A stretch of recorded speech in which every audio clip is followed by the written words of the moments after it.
It's June 4th, 1984, in a remote area outside Duncan, British Columbia, a town about an hour's north of the provincial capital of Victoria. Suddenly, there's a very loud explosion. A bomb has just gone off, seemingly in the middle of nowhere. But a few people are there. In fact, 5 people are known to have heard the explosion that day. The 3 men who set it off and 2 agents for the Canadian Security Intelligence Service, basically our equivalent of the FBI. The CSIS agents were there because they were surveying a terror suspect, Talwinder Singh Parmar. He was one of the 3 men who detonated the bomb. Parmar had immigrated to Canada in 1970, and he wasn't particularly shy about his love of terrorism. The CSIS agents had followed Parmar from his home in Metro Vancouver. They'd seen him board the ferry to Nanaimo and meet up with a man named Inderjeet Singh Rayat. The investigators witnessing that explosion should be the endpoint of the story, right?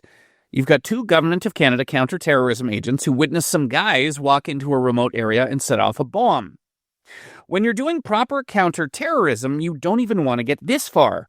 You want to catch a perpetrator way back when they're still devising their terror plot, or at the very least when they start trying to acquire bomb-making materials.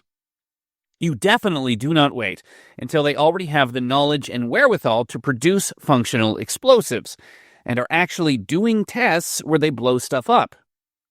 This is where I should mention that law enforcement had already suspected that a significant bomb plot was taking shape in Canada.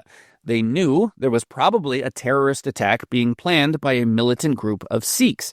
Months before, informants had told both the RCMP and the Vancouver police that BC-based extremists like Parmar were intending to build a bomb in order to smuggle it into the cargo hold of an airliner.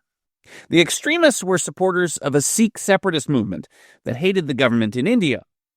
But the story doesn't end here in the woods outside Duncan.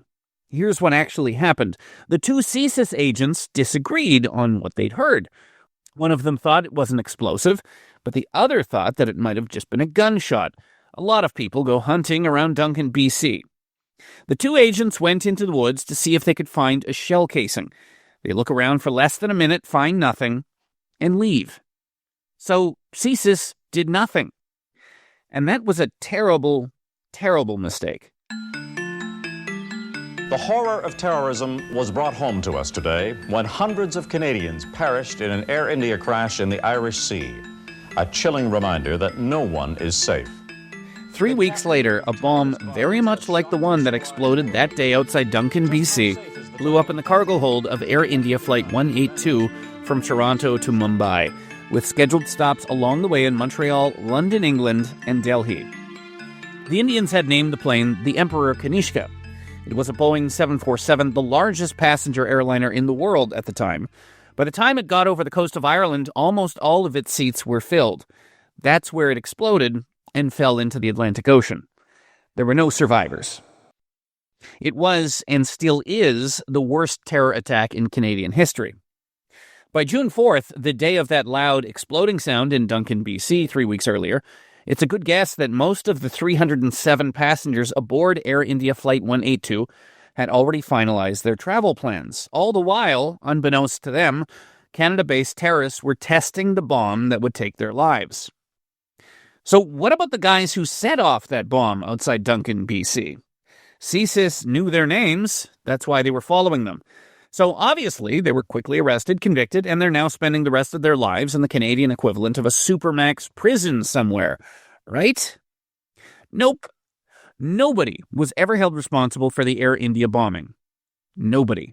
On the contrary, even today, you will find instances right here in Canada of Sikh extremists celebrating the Air India terrorists as heroes. This is the story of one of the darkest and most ignominious moments in Canadian history. This whole thing is awful, and above all, it was preventable. Extremely preventable. Probably one of the most preventable tragedies of the 20th century. Every single step of this story is someone screwing up, some obvious warning being overlooked, some tragedy preventing action going undone. The Air India terror attack illustrates the absolute worst this country has to offer in almost every way. And it led to hundreds of innocent people, including 82 children, being murdered in one of the most horrific ways possible. I'm Tristan Hopper, and this is Canada Did What? And today we're going to cover what is almost certainly the biggest institutional failure in Canadian history. A failure that casts shame on institutions including the RCMP, CSIS, the government itself. And it's a failure that, I'm very sorry to say, we have not atoned for at all. Most Canadians don't even know it ever happened. This is the story of how virtually an entire country can just indifferently watch an act of mass murder unfold and then pretend it never happened. There is no good way to die in a plane crash, but the least terrible way is for it to happen instantly. Controlled flight into terrain. If you have to be in a fatal plane crash, that's how you want to go. One moment everything's fine, then you're slamming into a mountain at 900 kilometers per hour, and you're dead before you even know anything's wrong. Air India Flight 182 was not that. The aircraft experienced what is called explosive decompression. Basically, the bomb caused the plane to fragment into millions of pieces in a split second. All air traffic controllers heard was a gust of wind from one of the Emperor Kanishka's cockpit microphones, and then nothing. The explosion itself killed some passengers, but it didn't kill everyone. 1 second, they had been sitting next to family on their approach to London, England. The next, they were burned and had broken limbs.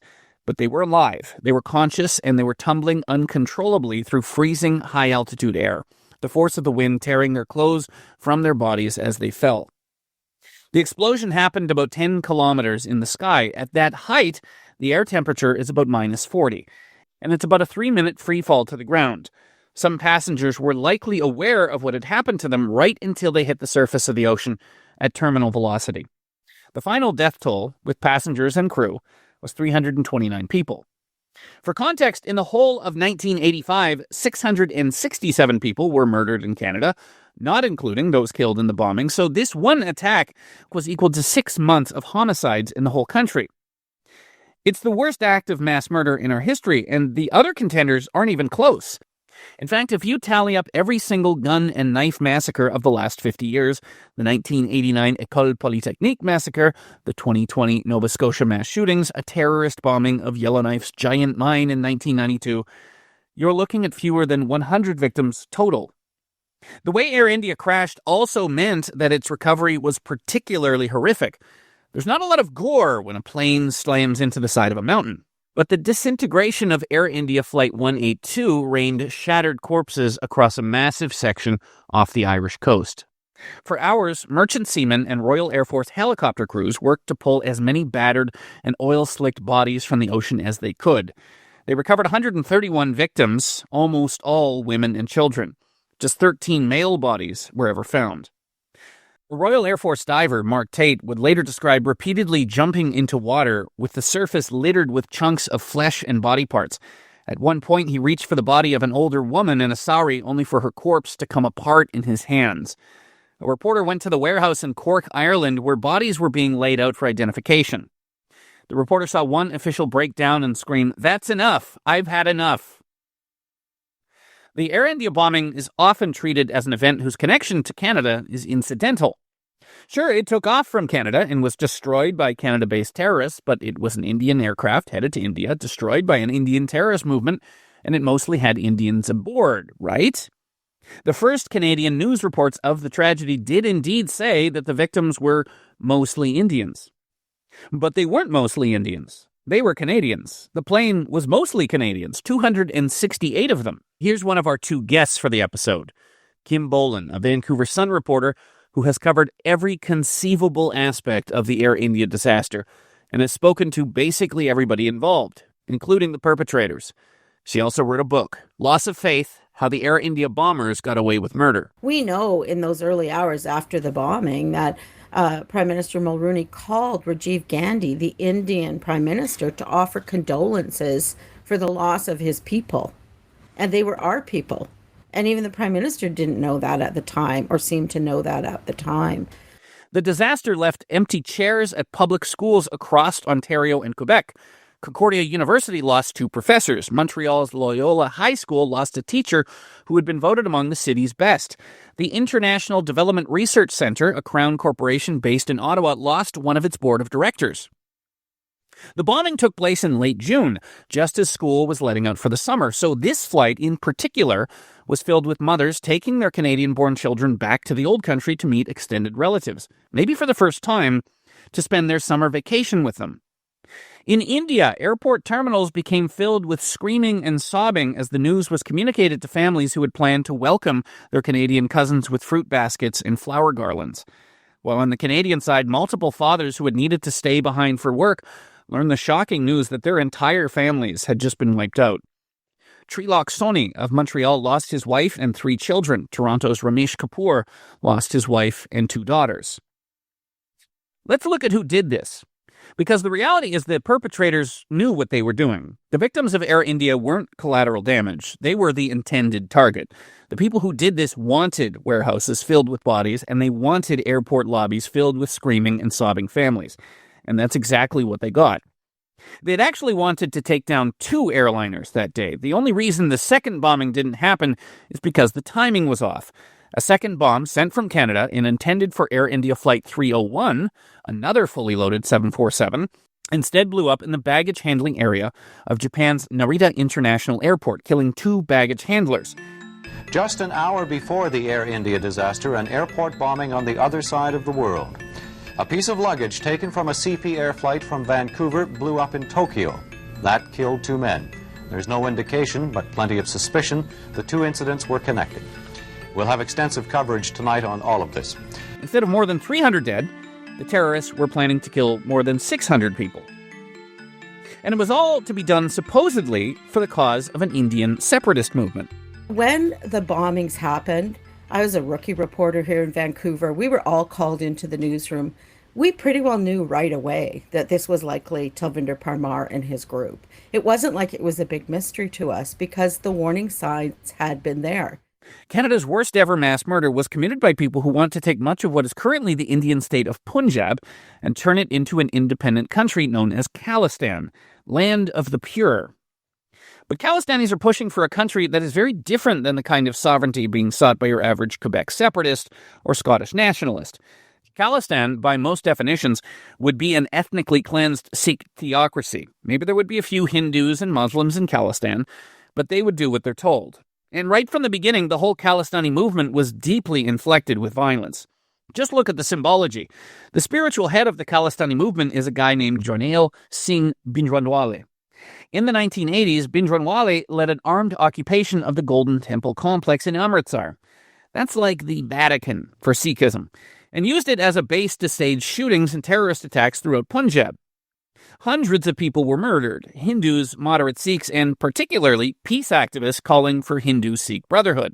There was no question that there was terrorism and extremism, violence happening from within the temple that was affecting the life of Punjab. I was there in December 83, January 84. So I'm just doing a picture for you. And I go there, and my sons wanted to, we went to the temple just to show my kids the temple. And we're walking out of there, and after having the communal food, langar, and there are 2 or 3 young men carrying 2 rifles, one on each shoulder and one in their hands. Like between the 3 of them, they had about 9 rifles hanging around them. So this stuff was happening long before. That was Ujjal Dosanjh. You'll hear much more from him this episode. He's a former BC premier and a former federal minister of health. But before all of that, he was a Vancouver-based Sikh lawyer warning about the rising extremism that would lead to the Air India disaster. When Indian Prime Minister Indira Gandhi ordered a military assault on the Golden Temple to clear out Bhindranwale's men, the violence descended into a full-blown insurgency. It culminated a few months later with Indira Gandhi murdered at the hands of her Sikh bodyguards, in an apparent retribution for the raid. In the wake of any major national tragedy, it's natural to start questioning how it could have been foreseen and prevented. But with the Air India bombing, it's the reverse. It's still hard to parse through the details of the plot and know that it wasn't prevented.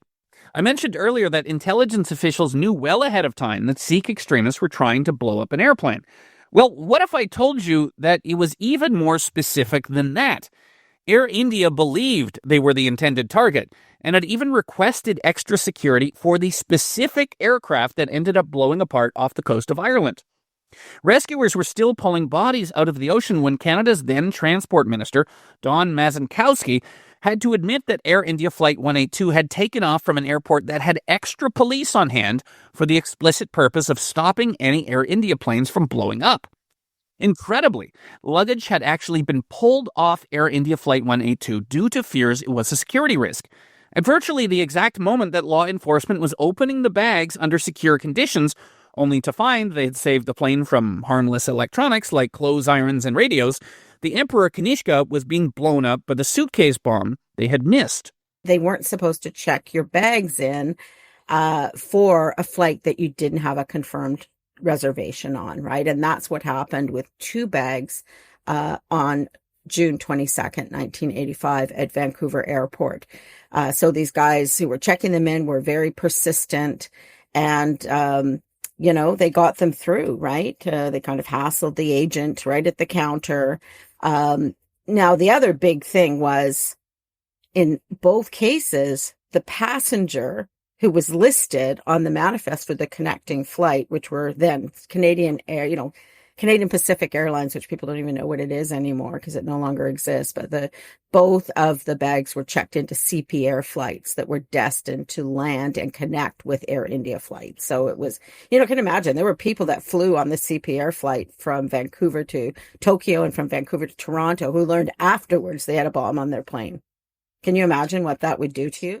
So we are now at several levels of institutional failure. The shrugged-off explosion in the woods, the bomb plot that authorities and the airline knew about but fell short of stopping, the actual bomb getting on the airplane despite supposedly enhanced security. But wait, it gets worse. Canadian officials sort of knew this was all just security theater and probably wasn't going to stop the kind of bomb plot being planned. There's been 2 official inquiries into the Air India disaster, and the most recent one concluded that the government knew that Air India's baggage screening protocols were inadequate and were based on unreliable technology and untrained screeners. The plane landed again in Montreal to pick up more passengers before it headed off over the Atlantic. There was a bomb-sniffing dog at the airport that wasn't called to duty, even though the dog was there and available. So there were so many missed opportunities to catch this before the devastating thing happened. The first inquiry was a bit more blunt. Almost everything that could have gone wrong did go wrong. But probably the most conspicuous warning, by far, more than the plot that officials knew about and more than bombs being constructed and testing in the woods of British Columbia, is that Canada had allowed itself to become an absolutely writhing hotbed of Sikh extremism. There was a small group of militants linked to a terrorist organization called the Berber Khalsa, which started here in Vancouver by a man named Talvinder Singh Parmar. And they were plotting something more nefarious, which was revenge against what was then the government-owned airline. Now, these militants, it's not like they were very cloak and dagger. They were kind of out in the community saying what they believed. There were also a lot of people that had been threatened by them and their supporters. And yet police locally didn't seem to take these events seriously. They kind of treated it as like a dispute amongst a community, as opposed to criminal acts being committed upon Canadian citizens here in Vancouver, which was, in fact, the case. The architect of the Air India bombing, as established by 2 Government of Canada inquiries, is Talvinder Singh Parmar. He was the guy being tracked by CSIS when they heard the test explosion outside Duncan. But he's not some lone wolf. At the time, he was the head of Berber Khalsa, an active Khalistani terror group in India, and he was fundraising for it and directing its operations from the safety of Canada. In 1984, people who spoke Punjabi could hear him preaching that Indian planes will fall from the sky. He was actually wanted in India for murder, but the Canadian government had refused his extradition. Letting him remain at large would turn out to be another tragic institutional failure. He wasn't the only one. The year before the Air India bombing, you could have seen a fellow Vancouver-based Berber Khalsa member, Ajaib Singh Bagri, deliver a startlingly violent speech at the founding conference of the World Sikh Organization at Madison Square Garden in New York City. They say that Hindus are our brothers, but I give you my most solemn assurance that until we kill 50,000 Hindus, we will not rest, he said in Punjabi. What was happening here at that time, remember this is end of 83, November, December of 83, there was hate being spewed on radio stations that were running off that telephone line from Bellingham into Canada. They were spewing hate against the Hindus, calling them all sorts of names and trying to divide the community that had been one. Most people don't know until about the 1970s, starting in 1908, when the first Sikh temple was built in Vancouver. From 1908 to about 1970, Hindus and Sikhs prayed at the Sikh temple together, and because there was never any difference between the communities, so then you had this schism that was being perpetrated within the community here. Unless you think all this violent extremism was being conducted on the down low, Khalistanis in the Vancouver area were willing to attack and intimidate anyone who opposed them. In February 1985, Dosanjh was attacked and almost killed outside his law office by a man wielding an iron bar. And Dosanjh would continue to receive violent threats in the years after the Air India bombing. The man who was charged with attacking him, but was acquitted, was later convicted of attempting to assassinate a Punjabi minister who was visiting Canada for a wedding. Air India happened in June 85. I was attacked in February 85, and I wrote letters to the attorneys general of all the provinces and of Canada and the Prime Minister, essentially saying, I'm afraid that there might be more violence in the community unless you do something, unless the police and the law enforcement and the politicians take some steps to, one, enforce the law more stringently, two, at least provide some public leadership on the issue so that the hate is condemned, extremism is condemned. I didn't hear from anybody other than maybe one person when I sent those letters. And it was in April I sent that letter, and lo and behold, in June, Air India happened. Now, you could do a whole podcast series on the utter failure of Canadian authorities to successfully prosecute the Air India bombers. So let's just say that the most comprehensive book on the legal aftermath by Kim Bolan is called Loss of Faith: How the Air India Bombers Got Away with Murder. The biggest problem that the investigation had, according to the RCMP, was the erasure by CSIS of recordings that it had made of the actual suspects talking in code the days and weeks before the bombing. And they didn't want to turn those over to the RCMP because of this bad blood between the two agencies, and they erased all of these recordings. What was left were just notes that people who had listened to the recordings made. So the notes were, and kind of a log, right, of the different calls and who was calling who at the time. So, I mean, that would have been the most compelling evidence, recordings of the people plotting it. And, that the RCMP, and the public inquiry later were very, very critical of that decision as probably the biggest thing. After the bombing, the house of the presumed mastermind, Talwinder Singh Parmar, was raided and he was questioned. But charges were dropped due to lack of evidence, with Parmar complaining to the press that he was being harassed. Eventually, he would manage to slip out of Canada entirely and return to India. He was killed in an alleged shootout with police in 1992. The only person ever successfully prosecuted for the crime was Insurgency Singh Rayat, the Duncan-based bomb maker, and the charge that netted him the most prison time was perjury for refusing to name his accomplices. He's had full parole since 2017. There were obviously co-conspirators, but the only alleged conspirators ever brought to trial, two fellow Babar Khalsa members, were ultimately declared not guilty due to lack of evidence. I sat through that trial every single day, albeit I knew a lot of the people that were testifying. I knew the risk that they were taking. And, I believed them.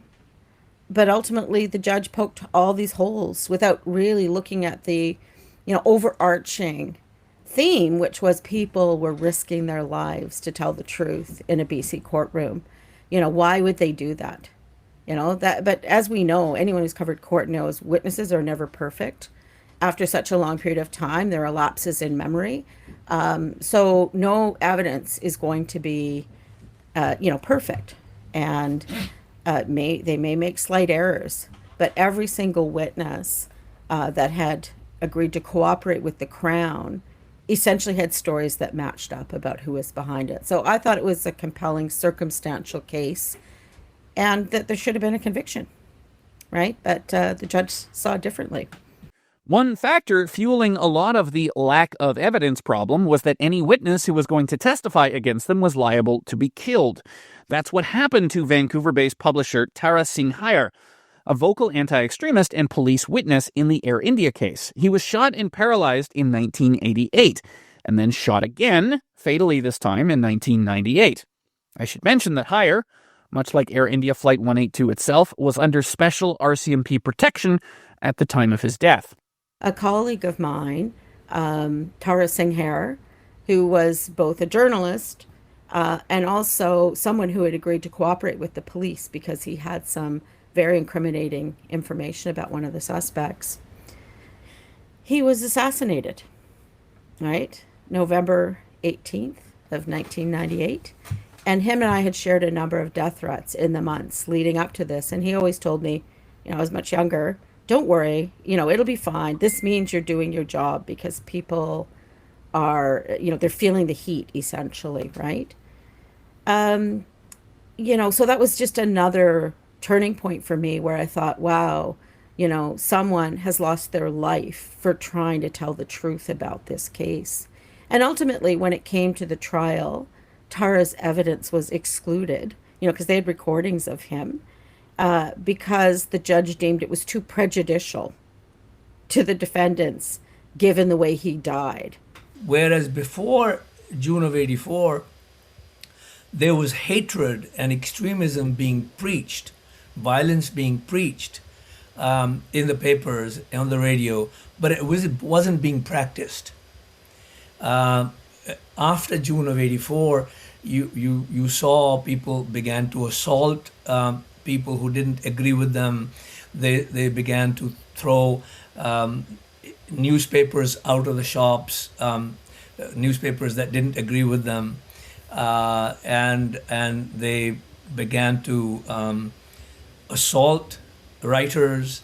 They began to threaten journalists who would have an opposing view or report something that they didn't like, and they would threaten to kill them or kidnap their children. That began to happen after June of 84. And some people were beaten up. I mean, I have a Punjabi writer who's no more with us. He wrote a piece about Pandrawale, and he was beaten up in broad daylight in downtown Vancouver. And then Darshan Gill, who used to run a newspaper which was sort of peaceful, non-violent, more secular approach, his home was firebombed, and of course they came and assaulted me because I was probably at that time the sort of most prominent voice opposing them. I mean, I had some standing. I was a lawyer, I was an activist, I had run twice for the NDP, so I kind of had some credentials as a bit of a public figure. And so they would threaten me and write nasty, hateful stuff. So to review, we became a safe haven for a violent extremist movement. We ignored that they were promising to commit wholesale slaughter. And then we failed so hard on basic law enforcement that we not only failed to stop an easily preventable terrorist attack, but we couldn't even hold anyone to account for the worst act of mass murder in our history. It was a catastrophic failure of multiple Canadian institutions that led to hundreds of deaths of innocent people and disgraced our country. Without a doubt, it did not need to happen. We know that. It's been well documented, again, by Justice Major and his recommendations in the public inquiry. And many things have changed and improved in terms of, airline systems and, how flights are booked. And, now there wouldn't be a suitcase getting on a plane without a passenger. So there have been lots of improvements. But some of his recommendations have kind of collected dust over the years, too. That was what some of the lawyers who were involved in the public inquiry told me recently. So, we learn, but we also continue to ignore because, it's just human nature and it's Canadian nature, I think, as well. If something's not in front of you, front and center at that moment, it's easy to ignore. So was Canada at least shamed into changing its ways after all this? Not really. We learned basically nothing. For one thing, we sort of forgot that this ever happened at all. Let's compare the Air India bombings to other major acts of terrorism. The September 11th attacks in the United States, 2011's Oslo and Utøya attacks in Norway, the 7/7 bombings in London in 2005. People still remember where they were when they happened, and the tragedies became a hinge point in how the countries viewed themselves. That didn't happen in Canada after Air India. Just look at how the government of Canada marks the anniversary of the tragedy. Is it called Air India Tragedy Day? Never Again Day? No. Every June 23rd, we mark National Day for Remembrance of Victims of Acts of Terrorism, a generic observation of anyone, anywhere, who might have been killed by terrorism of some kind. In 2023, a poll by the Angus Reid Institute asked Canadians if they knew something, anything, about the Air India bombing. Of the Canadians younger than 34 years old, 61% said they'd never heard of this until now, when asked what the words Air India bombing meant to them. And Canada still has a massive problem with Khalistani extremism, with Canada of 2025 looking an awful lot like the Canada of 1985. It's much worse. It's much worse. Before 1984, the imagery wasn't as violent. The words may have been hateful, more hateful than violent. But since June 84, the imagery has become much more violent. The rhetoric has become much more violent and extremist. If you live around Vancouver or the Greater Toronto area, it's not hard to find Khalistani flags, Khalistani billboards, or Khalistani demonstrations, often openly glorifying violence. Sikh temples in Surrey were holding memorials to Talwinder Singh Parmar. Only a decade after the Air India bombing, his portrait hangs inside several Sikh temples. And in 2015, one Gurdwara in Surrey, BC, commissioned a huge triumphalist portrait of Parmar. Vaisakhi is a Punjabi harvest festival that falls around mid-April.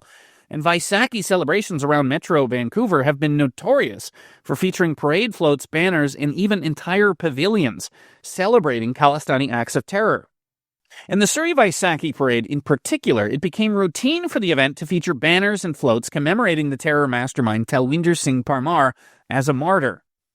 And not only has the Canadian government kept ignoring violent Khalistani extremism as a threat, but political leaders routinely indulge and even celebrate them, with the most charitable explanation being that they don't even know that they're doing it. Our politicians have basically said, these brown guys with beards and non-beards, and they can go, fight each other, kill each other. Who cares? I mean, I'm not saying they're saying it openly, but that must be the thinking. Otherwise, why wouldn't politicians stand up and say, you know what? This is not the kind of Canada we want. I don't want that kind of Canada. I came to Canada in 1968. It was a different kind of Canada. I mean, yes, there were, problems, but I think we have more problems today than we had then. In 2023, it became a national scandal when Sikh nationalist Hardeep Singh Nijjar was murdered in a hit job outside a Surrey Sikh temple, an event that Canada swiftly blamed on agents acting for India. But here's some background on Nijjar. He was a wanted terrorist in India due to his alleged association with the Khalistan Tiger Force, and at the time of his murder, he was subject to an active Interpol warrant. How was he in Canada? He came here in 1997 on a false passport, and was granted citizenship 10 years later. Anyway, it really puts things into perspective that the Canadian House of Commons held a moment of silence for Nijjar on the first anniversary of his murder. Colleagues, following discussions among representatives of all parties in the House, I understand that there is an agreement to observe a moment of silence in memory of Hardeep Singh Nijjar, assassinated in Surrey, British Columbia, 1 year ago today. I now invite honourable members to rise. Hey, what about the Sikh temple where Nijjar was shot? How did they mark his death? With a giant billboard putting his portrait next to that of the Air India bomber Talwinder Singh Parmar and declaring them both martyrs. The billboard also explicitly called for the assassination of Indian government officials on Canadian soil. It read, "Assassination Wanted," and then listed the names and portraits of diplomats based at both India's embassy and its Vancouver consulate. And a moment of silence for Hardeep Nijjar is far from the only time Khalistani extremism has pervaded the top echelons of Canadian federal politics. Remember in 2018 when then Prime Minister Justin Trudeau made an absolutely disastrous trip to India? The event has been remembered mostly for Trudeau's embarrassingly elaborate costumes. He kept showing up to events where his Indian hosts were all in black suits, but he was clad in gold-embroidered frock coats like an Indian Prince Charming on his wedding day. But Indian officials took a much darker view of the visit. They'd been hoping it could be an opportunity to discuss all the unchecked Khalistani extremism in Canada. And instead, you get a prime minister showing up dressed like a variety show presenter and dancing the Bhangra. Indian suspicions were not helped when the Canadian delegation brought along a literal convicted terrorist to one of their events. Among the attendees at a gala in Mumbai was Jaspar Singh Atwal. In 1986, the year after the Air India bombing, Atwal had been in on that plot I mentioned that attempted to assassinate an Indian cabinet minister visiting Canada for a wedding. Trudeau gave so much oxygen to them. He didn't understand the community. And so you then suddenly, they were the face of the Indo-Canadian community. Not just the Sikh community. I think Trudeau and his people simply ignored the rest of the entire community except the Khalistanis. Khalistanis became the Indo-Canadian community for him. You made things worse because you brought in several 100,000 people a year into the country. And at our mission in Delhi, we didn't have the capacity to screen 1 million people a year coming into the country from India. So you have now allowed unscreened visitors, students, immigrants into the country. I mean, it's just a litany of woes and errors that Mr. Trudeau made, and we're paying for it. And if you really want a sense of how much the Khalistani issue has penetrated Canadian politics, consider that the former leader of the federal NDP was an Air India truther. Like a 9/11 truther, he refused to believe the official story that it was Parmar and his militant Punjabi separatist co-conspirators. When Singh first entered onto the national scene as leader of the NDP, he said in a CBC interview that we don't even know who the real perpetrator of the Air India bombing is. I don't know who was responsible, but I think we need to find out who's truly responsible. We need to make sure that the investigation actually results in a conviction of someone who's actually responsible. As an Ontario politician, Singh had been denied entry into India in 2013 because of his alleged sympathies for the Khalistani cause.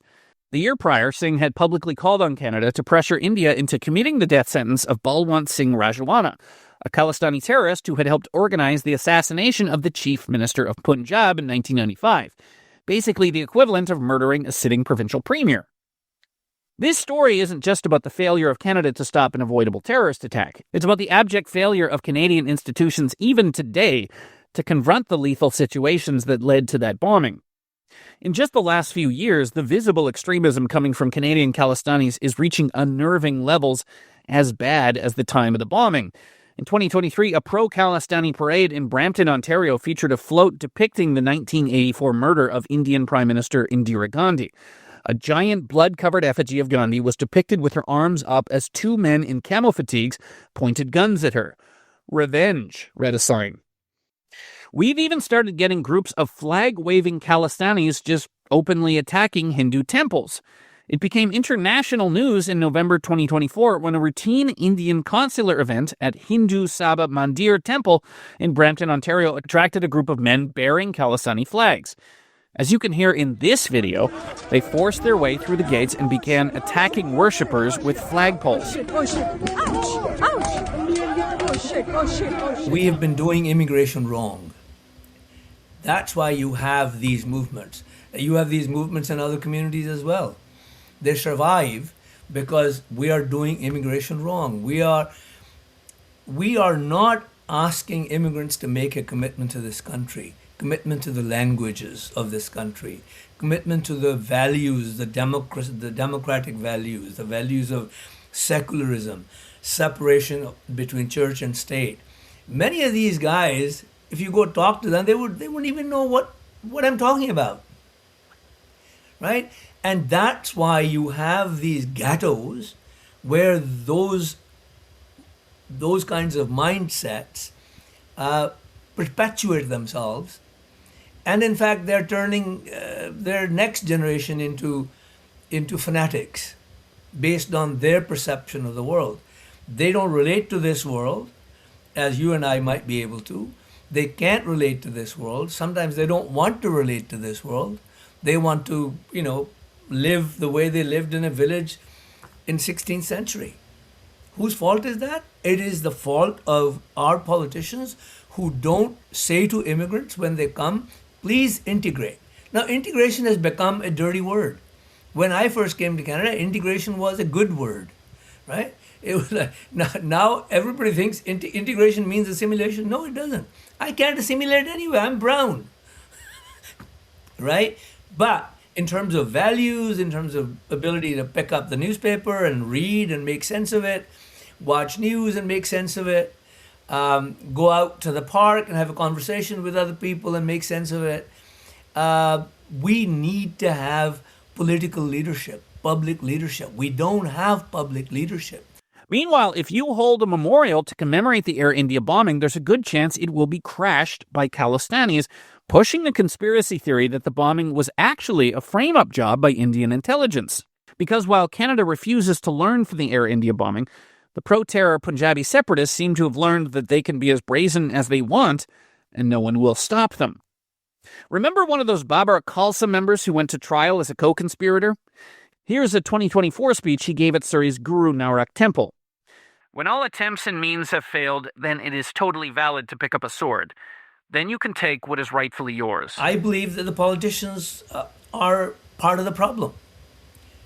Because, in politics, look, if you have 200 Khalistani votes in a particular riding, they can make a difference in a close race. So I don't blame them in a sense, but I always thought people go into politics to stand for something, right? If our leaders don't stand for sort of a non-violent, peaceful, socially cohesive, a degree of social solidarity in the country, then why go into politics? It'd be tempting to end this podcast on a positive note, some slight ray of hope or maybe an inspirational story about triumph over adversity. Yes, there are scholarships named after Air India victims, and meaningful lifelong friendships were formed between bereaved families and the recovery workers who salvaged what they could of the victims from the sea. And there's a remote Irish village that's become a pilgrimage site for the families of Air India victims. It's the closest point of land to where the plane came down, and locals there still mark the tragedy every year with a memorial ceremony. But really, there's no happy ending to this story. One of the most disturbing findings from the second Air India inquiry, released in 2010, was learning that many of the families of the victims just hadn't recovered. The interim decades had just been one unending nightmare. Prakash Bedi lost his entire family. He testified before the inquiry, "It looks like I am living, but I am like a dead body moving around." Concordia University engineering professor Mahesh Sharma also lost his whole family. In 2024, 39 years after their deaths, he was interviewed by the Globe and Mail. "I'm 88 now. I'm all alone." And a lot of them have a really hard time with the entire month of June because, you just become haunted again by all that happened. And you don't forget, even though it's been 40 years. But they're honestly so amazing in that I don't hear them, swearing or, condemning everyone. They're just always trying to get justice for their families. And now, because we don't think we'll ever see another prosecution, that has amounted to commemorating them with permanent memorials in Canada. The Air India disaster is the absolute worst of Canada, distilled into a single event. Complacency, sloth, ignorance, cowardice, it's all there. Anybody who seriously dives into the details of the Air India bombing is never really the same afterwards. And that's maybe why we've so thoroughly forgotten about it. There are not really any heroes. There's no satisfying resolution. There's nothing to be proud of. It's 329 people murdered in absolutely nightmarish circumstances, most of them as they were on their way to joyous experiences like meeting a grandparent for the first time or getting married. And the people who saw virtue and triumph in raining the bodies of these innocent civilians into the North Atlantic not only got away with it, but they're arguably stronger than ever. Canada Did What is a post-media podcast. This episode was hosted and written by me, Tristan Hopper, and produced by Andre Proulx, with theme music by Bryce Hall. Kevin Libben is the executive producer. You can subscribe to Canada Did What on Apple Podcasts, Spotify, Amazon, YouTube, or wherever you get your podcasts. If you pay us enough, I'll even send it to you via cassette tape. If you like this episode and want to hear more of Canada Did What, you can make that happen simply by leaving us a rating or a review and telling everyone you know to listen as well. Be sure to check out the previous season of Canada Did What if you missed it the first time.